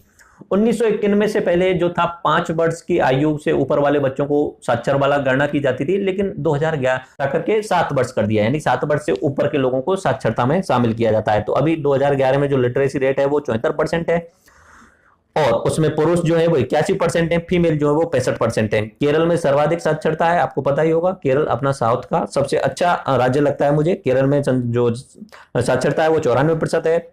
केंद्र शासित प्रदेशों की बात की जाए तो लक्षद्वीप जो है उसमें 92% साक्षरता है, और बिहार में सबसे कम साक्षरता है। ठीक है, और केरल में मैंने 94% बताया है। ये ओवरव्यू बता रहा हूं, पॉइंट वगैरह नहीं बता रहा हूं मैं, पॉइंट वगैरह याद मत करना कभी भी। ठीक है, केरल में 94% है। और अगर पूछ लिया जाए कि पूरे भारत में सबसे ज्यादा पुरुष साक्षरता कौन से राज्य में है या सबसे ज्यादा महिला साक्षरता कौन से राज्य में है, तो इसमें भी केरल का नंबर ही आएगा। पुरुष साक्षरता में केरल 96% है, महिला साक्षरता में केरल 92% है। अब आती है सबसे लोएस्ट वाली। वैसे तो मैं बता चुका हूं, बिहार की वो साक्षरता है वो सबसे कम है, 62% है। अगर पूछ लिया जाए सबसे कम पुरुष साक्षरता और सबसे कम महिला साक्षरता कहां पे है, तो वो भी बिहार में। सबसे कम पुरुष साक्षरता बिहार में है, वो 71% है, और सबसे कम महिला साक्षरता जो है वो अपने बिहार में 52% है। ओके, अगला मैं आपको ग्राफ दिखाने वाला हूं कुछ। ये करीब 10-12 ग्राफ हैं, और ये बहुत ज्यादा इंपॉर्टेंट ग्राफ हैं। आप इन्हें धैर्यपूर्वक देखते चलिए, और मैं आपकी स्क्रीन पे लगाता चलता हूं। दशकीय वृद्धि दर का ग्राफ। वैसे तो मैंने आपको बता दिया कि 2001 से लेकर 2011 तक जो वृद्धि हुई है वो 17.72% हुई है। अब ग्राफ में आप थोड़ा सा देख लीजिए, मैं आपको वो भी बता देता हूँ 1911 और 1921 वाला। देखो 1901 से लेके 1911 तक जो वृद्धि हुई है वो 5%, आपकी स्क्रीन पर आपको ग्राफ दिख रहा होगा। ठीक है, 1911 से 1921 के बीच में जो वृद्धि हुई है वो देखिए, सबसे इंपॉर्टेंट है वो नेगेटिव में, नेगेटिव में 0.31 यानी माइनस में हुई है। तो मैंने बताया था सिर्फ एक दशक ऐसा रहा है जहां पे जनसंख्या घटी है। ओके, और इनमें से अगर सबसे इंपॉर्टेंट अगर कुछ याद रखना है तो वो आप याद रखना 1971 टू 1981 यानी 1971 से 1981 जब सबसे ज्यादा जनसंख्या वृद्धि दर हुई। ठीक है, और वो रही है 24.66। देख लीजिए, आप अपनी स्क्रीन पे दिख रहा होगा। तो इस ग्राफ में से आप 3 बिंदु याद रख सकते हो। एक तो 1911 से 1921 वाला यानी नेगेटिव में 0.31, दूसरा 1971-81 वाला जिसमें 24.66 यानी भारत की सर्वाधिक वृद्धि दर, और तीसरा 2001 से 2011 यानी 17.72%। ओके, अगला ग्राफ देखते हैं। Northern state with high decadal growth during 2001 से 2011। तो ये नॉर्थर्न स्टेट थोड़ा सा अपने उत्तरी जो राज्य हैं ऊपर वाले, यहाँ पे क्या ग्रोथ रेट ज्यादा रहती है साउथ की तुलना में, क्योंकि यहाँ लिटरेसी ज्यादा है नहीं और फर्टिलिटी को ज्यादा ही है इस चीज के मामले में। देखिए अपना तो ओवरऑल इंडिया का रहा 17.72%, जबकि बिहार का देखिए 25% दिख रहा होगा, राजस्थान का आपको 21.44% दिख रहा होगा, झारखंड का 22.34%। तो इनमें से आप देख लीजिए उत्तर प्रदेश का 20%, यानी अपनी जितनी भी जनसंख्या वृद्धि हुई है उसमें से ऊपर ऊपर के 4-5 राज्यों ने बहुत बड़ा रोल निभाया है, जैसे कि बिहार, राजस्थान, झारखंड, छत्तीसगढ़, मध्य प्रदेश। तो आप पूछ लिया जाए कि सबसे ज्यादा जनसंख्या वृद्धि दर कौन से राज्य में हुई, तो वो अपना बिहार आप याद रख लेना 25% के आसपास। ठीक है, अब आते हैं सबसे कम जनसंख्या वृद्धि दर। देखो जनसंख्या वृद्धि दर के 3 ग्राफ हो गए। पहला तो मैंने डिकेड टू डिकेड बता दिया, 1901 से लेके 1911 और आगे तक का बता दिया। उसके बाद में मैंने आपको बता दिया ये अपना 2001 से 2011 में सर्वाधिक वृद्धि दर कौन कौन से राज्य में हुई। अब तीसरा ग्राफ जो है वो सबसे कम वृद्धि दर यानी सबसे लोएस्ट कम डिकेडल ग्रोथ, तो उसमें सबसे इंपॉर्टेंट केरल ऑटोमेटिक निश्चित सी बात है, शिक्षित है सबसे ज्यादा, तो वहां पे केरल के बाद में आंध्र प्रदेश। तो ये बाद वाले तो आप याद मत रखना, लेकिन केरल याद रख लेना। सबसे ज्यादा ग्रोथ रेट बिहार में याद रख लेना, ठीक है। और सबसे कम अपनी डिकेडल ग्रोथ वो केरल में याद रख लेना, 4.85%। पूछ लिया जा सकता है कभी भी। चलो अब नेक्स्ट चलते हैं, नेक्स्ट ग्राफ पे। तो top 5 state with highest population, सबसे ज्यादा जनसंख्या वाले राज्यों के बारे में बात करते हैं। ये इंपॉर्टेंट है, ये आपके दिमाग में बैठे हुए होने चाहिए। तो ठीक है, ऑटोमेटिक तुम्हें पता ही होगा, उत्तर प्रदेश इसमें नंबर बनाने वाला ही है। देखिए पहले नंबर पे उत्तर प्रदेश है, जिसकी जनसंख्या करीब करीब 20 करोड़ बैठ रही है। अगर उत्तर प्रदेश को एक अलग से देश बना दिया जाए, मान लीजिए, एज्यूम करके मैं बोल रहा हूं, तो पॉपुलेशन में वो 5वें नंबर पे आ जाएगा। पहले नंबर पे आता है चीन 135 करोड़, दूसरे नंबर पे आता है इंडिया 121 करोड़, तीसरे नंबर पे आता है यूएसए सिर्फ 31 करोड़, सिर्फ 31 करोड़। उसके बाद में अपना एक नाइजीरिया आता है, इंडोनेशिया आता है, पाकिस्तान और बांग्लादेश आते हैं।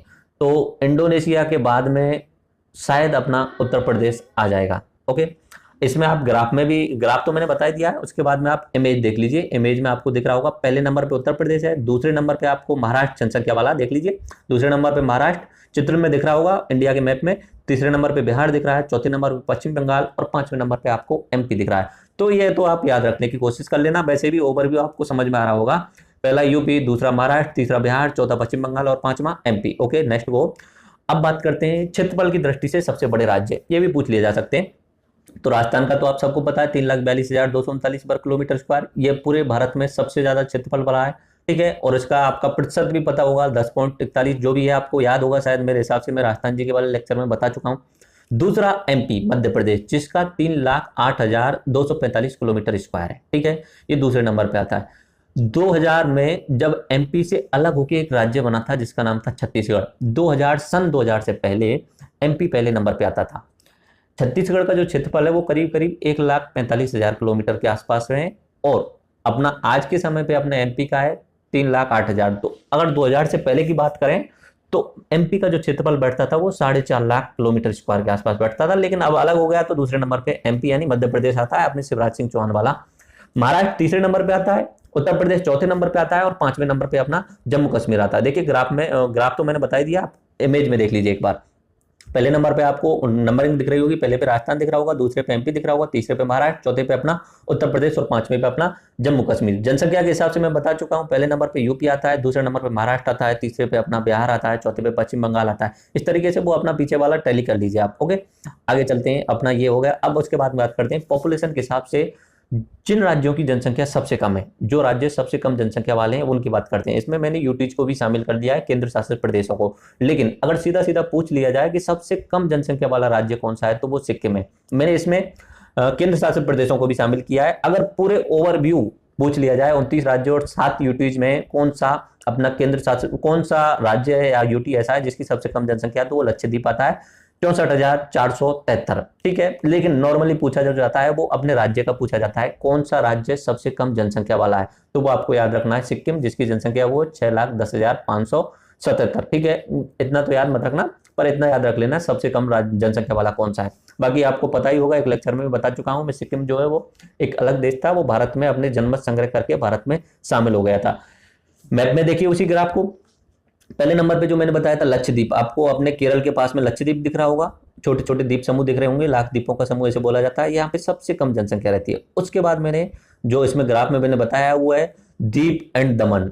ये अपना यूटीज वाला जो लेक्चर है मैं स्टैंडर्ड जीके में अलग से लेने वाला हूँ, क्योंकि यूटीज बहुत टफ है। आपने नाम तो सुने होंगे लेकिन उनका लोकेशन बताना थोड़ा सा टफ है। कुछ एक यूटी ऐसे हैं जो 2-2, 3-3 राज्यों के अंदर है, जैसे पुडुचेरी है, वो केरल में भी है, तमिलनाडु में। एक अगले स्टैंडर्ड जीके के लेक्चर में स्पेशल यूटीज के बारे में बात करूंगा। एक लेक्चर में मैं 29 राज्यों की बात करूंगा और एक अलग से लेक्चर में हम 7 केंद्र शासित प्रदेशों के बारे में बात करेंगे, ठीक है। तो अभी जनसंख्या वाला देखिए, पहले नंबर पे आता है लक्षद्वीप, दूसरा मैंने दीप और दमन वाला है, तीसरा दादरा नागर हवेली, चौथा अपना अंडमान निकोबार, 5वां सिक्किम। अगर स्पेशली राज्य की पूछ लिया जाए, केंद्र शासित प्रदेश को हटा दिया जाए, तो पहला नंबर जो आएगा वो सिक्किम का आएगा सबसे कम जनसंख्या के मामले में।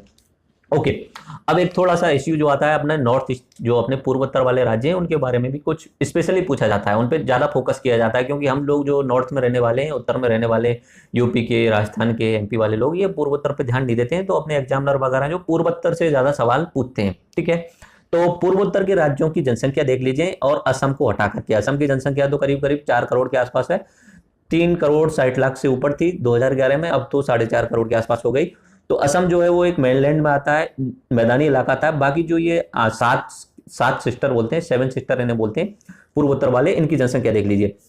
ठीक है, तो सबसे पहले त्रिपुरा, दूसरा मेघालय, तीसरा मणिपुर, चौथा नागालैंड, पांचवा अरुणाचल प्रदेश, छठवां मिजोरम और सातवां जो है वो सिक्किम। तो ये इनकी जनसंख्या यहाँ पे लिखी हुई है, आप इन्हें देख सकते हो। और इसमें से कुछ खास याद करने वाली बात है नहीं आपको। ठीक है, आगे चलते हैं इससे।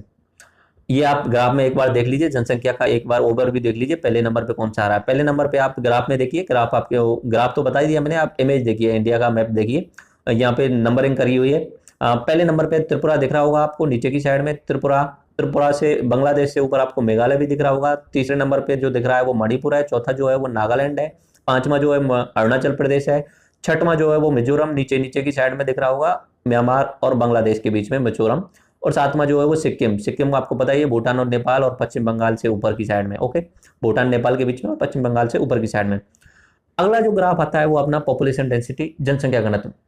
वैसे तो मैं आपको जनसंख्या घनत्व बता चुका हूं, तो वो 382 पर किलोमीटर स्क्वायर है। किलोमीटर स्क्वायर क्षेत्र में 382 लोग रहते हैं 1 किलोमीटर में। लेकिन अब टॉप 5 और बॉटम 5 के बारे में बात कर लेते हैं। देखो, अपना केंद्र शासित प्रदेशों को शामिल कर लेता हूं।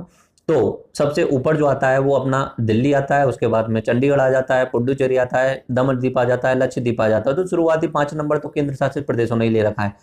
पूरे भारत में सबसे ज्यादा जनसंख्या घनत्व अगर आ रहा है तो वो दिल्ली का है, लेकिन दिल्ली को प्रॉपरली राज्य नहीं मानेंगे हम, केंद्र शासित प्रदेश के रूप में ही ट्रीट करेंगे। ओके, अगर सीधा सीधा पूछ लिया जाए कि भारत में सबसे ज्यादा जनसंख्या घनत्व वाला राज्य कौन सा है, इस तरीके से पूछ लिया जाए, केंद्र शासित प्रदेशों का नाम नहीं लिया जाए उसमें, तो आपको आंसर लगाना है बिहार। ये आपको याद रखना है, बहुत बार पूछा जाता है। सबसे ज्यादा जनसंख्या घनत्व वाला जो राज्य है वो बिहार है, उसके बाद में पश्चिम बंगाल आता है और उसके बाद में अपना केरल आ जाता है। तो बिहार का आप याद रख सकते हो, 2011 की जनगणना के अनुसार 1102 पर किलोमीटर स्क्वायर था। ओके, अब बात करते हैं पॉपुलेशन डेंसिटी में लास्ट के 5 जो है। लास्ट के 5 में जो है वो अपना नागालैंड पहले नंबर, अरुणाचल प्रदेश आता है लास्ट के 5 में। अब अगर नीचे से बात की जाए सबसे कम जनसंख्या घनत्व वाला राज्य कौन सा है, तो वो अपना अरुणाचल प्रदेश 17 वहां की पर किलोमीटर स्क्वायर में लोग वहां पे रहते हैं। तो अब 2 चीज याद रखनी है, सबसे ज्यादा जनसंख्या घनत्व वाला राज्य वो अपना बिहार 1102 पर किलोमीटर स्क्वायर, सबसे कम जनसंख्या घनत्व वाला राज्य अरुणाचल प्रदेश, वहां पे 17 पर किलोमीटर स्क्वायर। अगर यूटीज वगैरह को शामिल करके पूछ लिया जाए कि सबसे ज्यादा जनसंख्या घनत्व वाला राज्य या यूटी कौन सा है, तो वो अपना दिल्ली, जहां पे 11,000 के आसपास पर किलोमीटर स्क्वायर में रहते हैं। लेकिन वो तरीके से सवाल नहीं पूछा जाता है। एक सवाल अपना एससी और एसटी से रिलेटेड पूछ लिया जाता है, बहुत बार पूछ लिया जाता है कि वहां पे कौन सा राज्य ऐसा है जहां पे सबसे ज्यादा एससी की जनसंख्या प्रतिशत में रहती है, या नॉर्मली सीधा पूछ लिया जाता है एससी की नंबर में संख्या सबसे ज्यादा रहती है। तो देखो, प्रतिशत में और नंबर में दोनों में अंतर है। पहले हम बात करते हैं शेड्यूल कास्ट, यानी अपने जो दलित समाज जिसे बोल सकते हो आप, जिसे अनुसूचित जाति बोला जाता है। शेड्यूल ट्राइब होता है उसे बोला जाता है अनुसूचित जनजाति यानी आदिवासी। तो पहले मैं बात करता हूं शेड्यूल कास्ट अनुसूचित जाति यानी दलित समाज के बारे में। तो अपने उत्तर प्रदेश में सबसे ज्यादा दलित लोग रहते हैं, 4,13,58,000 ये दलित अब सबसे ज्यादा जो है उत्तर प्रदेश में रहते हैं। एक चीज याद रखना, जनसंख्या की नंबरिंग और परसेंटेज दोनों अलग अलग हैं। पंजाब में जितने लोग रहते हैं उनमें से 31.9% दलित लोग यानी एससी वाले लोग रहते हैं। ठीक है, तो अगर प्रतिशत की बात कर ली जाए कि सबसे ज्यादा प्रतिशत एससी लोग कौन से राज्य में रहते हैं, तो पंजाब याद रखना है आपको। और सबसे ज्यादा संख्या में लोग एससी वाले कहां पे रहते हैं, तो वो आपको याद रखना है अपना उत्तर प्रदेश। ठीक है, बाकी नंबरिंग में एक बार दोबारा देख लीजिए। दूसरे नंबर पे आता है वेस्ट बंगाल, तीसरे पे आता है अपना बिहार। और क्षेत्रफल के अपना परसेंटेज के बारे में बात चल रही है, तो पहले नंबर पे आता है पंजाब, दूसरे पे हिमाचल प्रदेश और तीसरे पे वेस्ट बंगाल। ओके, और अपना लास्ट जो ग्राफ है वो आप आपके स्क्रीन पर देख लीजिए, वो एससी के बाद में एसटी से रिलेटेड है। एसटी का मैं बताया था कि सबसे ज्यादा पहले नंबरिंग देखेंगे और सब उसके बाद में हम प्रतिशत देखेंगे। तो अगर पूछ लिया जाता है सबसे ज्यादा जो जनसंख्या है अनुसूचित जनजाति यानी आदिवासी लोगों की, वो कहां कौन से राज्य में रहती है, तो वो मध्य प्रदेश में 1,53,17,000 लोग जो हैं वो अपने मध्य प्रदेश में रहते हैं। उसके बाद में अपना महाराष्ट्र और उसके बाद में उड़ीसा। अगर पूछ लिया जाता है सबसे ज्यादा प्रतिशत में आदिवासी लोग कहां रहते हैं, तो लक्षद्वीप तो यूटीज में शामिल हो जाता है। मिजोरम आपको याद रखना है राज्य में, मिजोरम में 95% लोग जो है वो 94.4% जो लोग हैं वो अपने टी से रिलेटेड हैं, यानी शेड्यूल ट्राइब्स यानी अनुसूचित जनजाति यानी आदिवासियों से संबंधित हैं। तो दो चीज याद रखना, संख्या में पूछ लिया जाए आदिवासी सबसे ज्यादा कहाँ रहते हैं तो मध्य प्रदेश में, और सबसे ज्यादा प्रतिशत में कहाँ रहते हैं तो राज्य अगर पूछ लिया जाता है वो मिजोरम, और यूटीज को शामिल कर लिया जाता है तो वो लक्षद्वीप। तो इस तरीके से हमने जनगणना 2011 का पूरा ओवरव्यू देख लिया है। हर एग्जाम में एक या दो सवाल पूछा ही जाता है। 2011 के बाद में जो आंकड़े हैं वो आपको कभी भी बिल्कुल भी याद नहीं रखने, अब जो आंकड़े आएंगे 2021 में आएंगे वही याद रखने पड़ेंगे। हर एग्जाम में पूछा जाता है निश्चित, और मेरे हिसाब से मैंने सारे बिंदुओं को कवर कर लिया जनगणना 2011 के बारे में। इससे बाहर शायद ही कोई क्वेश्चन आएगा। ठीक है, तो एक बार मैं आपको ओवरव्यू दोबारा से रिव्यू करा देता हूं, इंडेक्स दोबारा से बता देता हूं। सबसे पहले मैंने महत्वपूर्ण बिंदुओं की बात की थी। महत्वपूर्ण बिंदुओं में मैंने बताया था कि पहली बार जनगणना 1872 में हुई, 2011 में 15वीं जनगणना थी। 1 मार्च 2011 की रात 12 बजे तक की जनगणना गिनी जाती है। कुल जनसंख्या जो है वो 121 करोड़ है, जिसमें से 62 करोड़ पुरुष हैं और 58 करोड़ महिलाएं। लिंगानुपात 943, साक्षरता दर 74%, और पूरे विश्व की कुल जनसंख्या जिसमें से 17% भारत में रहती है, और पूरे विश्व का जो क्षेत्रफल है उसका 2.4% जो है वो अपने भारत के पास में है। ठीक है, जो वृद्धि दर में गिरावट आई थी। ठीक है, उसके बाद लिंगानुपात 943 बता चुका हूं, साक्षरता 74% बता चुका हूं। सबसे ज्यादा साक्षरता केरल में, सबसे कम बिहार में। दशकीय वृद्धि दर 17.72% बता चुका हूं। उसमें मैंने 1971 से 1981 वाला भी आपको याद कराया था, और 1911 से 1921 वाला भी आपको याद कराया था। Top 5 state with the highest population, जो सबसे ज्यादा जनसंख्या वाले राज्य हैं वो मैं आपको बता चुका हूं। सबसे पहले नंबर पे आता है अपना यूपी, दूसरे नंबर पे आता है महाराष्ट्र, तीसरे पे बिहार, चौथा पश्चिम बंगाल। वो आपको मैंने ग्राफ के थ्रू बहुत अच्छे तरीके से बताया था, और उसके बाद में मैंने इंडिया का मैप भी दिखाया था। Top 5 state with geographical area यानी क्षेत्रफल के हिसाब से पहला नंबर राजस्थान का बताया था मैंने, दूसरा एमपी का बताया था। ठीक है, उसके बाद अपना बॉटम 5 यूटी पॉपुलेशन वाला पहुंच गए थे कि सबसे कम पॉपुलेशन जो है वो कौन कौन से राज्य यूटीज में है। तो राज्यों के बारे में मैंने आपको बताया था, आपको सिक्किम का नाम याद रखना है। सबसे कम जनसंख्या जो है वो सिक्किम में, सबसे ज्यादा जो जनसंख्या है वो यूपी में। ओके, उसके बाद में पॉपुलेशन डेंसिटी जनसंख्या घनत्व के बारे में बात की। वैसे तो आपको पता ही है 382 है। सबसे ज्यादा जनसंख्या घनत्व अगर राज्यों के बारे में पूछा जाए तो बिहार में 1102, अगर यूटीज को शामिल कर लिया जाए तो दिल्ली 13,000 के आसपास में। ओके, उसके बाद में सबसे कम जनसंख्या घनत्व जो मैं आपको बता चुका हूं अरुणाचल प्रदेश 17 वाला। और SC ST पॉपुलेशन की बात की थी, दो चीज बात की थी। SC का अगर बात करना है तो एक तो नंबरिंग और एक बात करना है परसेंटेज। नंबरिंग में बात करें तो सबसे ज्यादा SC जो है वो दलित लोग जो या शेड्यूल कास्ट जो है वो अपना पंजाब में, सबसे ज्यादा जो लोग हैं वो अपने उत्तर प्रदेश में, और प्रतिशत की बात करें वो पंजाब में। ठीक है, ऐसे ही मैंने ST के बारे में बात की थी। अगर जनसंख्या के बारे में बात की जाए तो ST वाले सबसे ज्यादा लोग MP में रहते हैं, लेकिन प्रतिशत के मामले में जो है वो सबसे ज्यादा अपने इधर की साइड में रहते हैं, मिजोरम में। ओके, तो इस तरीके से मैंने अपना सारा कुछ कवर कर लिया है इस वाले लेक्चर में जनगणना 2011 का। मेरे हिसाब से आपको समझ में आ गया।